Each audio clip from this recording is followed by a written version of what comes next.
যেতিয়া এজনী গাভৰু ছোৱালীয়ে এজন বিবাহিত পুৰুষৰ লগত অবৈধ সম্পৰ্ক কৰিবৰ কাৰণে আগবাঢ়ে, পুৰুষজনটো বেয়াই 100% বেয়াই, কিন্তু সেই ছোৱালীজনীয়েও সম্পূৰ্ণ তাই প্ৰস্তুতি চলাই আহে, তাই সম্পূৰ্ণ প্ৰিপেৰেশ্যন কৰি আহে, সকলোবিলাক প্ৰথমতেই তাই একচেপ্ট কৰি লয়, কাৰণ তাই জানেই সেই পুৰুষজনৰ বিবাহিত, সেই পুৰুষজনৰ ল'ৰা ছোৱালী আছে, ঘৈণীয়েক আছে, সকলোখিনি কথা জানিয়ে যেতিয়া সম্পৰ্কটো কৰিছে, তাই সম্পূৰ্ণ আগতীয়াকৈ প্ৰিপেৰেশ্যন কৰি আহিছে।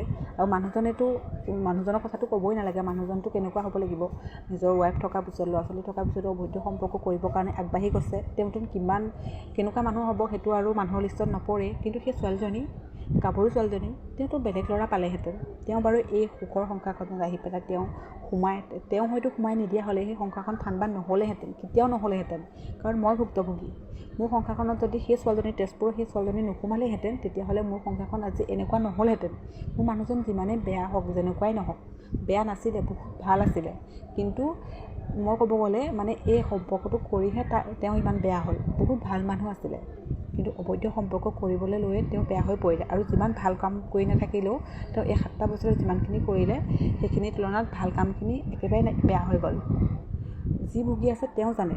ছ'চিয়েল মিডিয়াত এনেকুৱা কিছুমান পোষ্ট দিলে বহুতে কয়, এইবিলাক কথা কৈ ছ'চিয়েল মিডিয়াখন বেয়া কৰিছে, আমাৰ সমাজত প্ৰভাৱ পৰিছে। তেখেতসকলক কৈছোঁ, আপোনালোকে কি ভাবিছে? আজি সেই ঘটনাটো মোৰ লগত হৈ আছে, বা বেলেগ এজনীৰ লগত বা বেলেগ এজনৰ লগত হৈ আছে, কাইলৈ পৰহিলৈ আপোনাৰ লগত নহ'ব, তাৰ কি মানে আছে?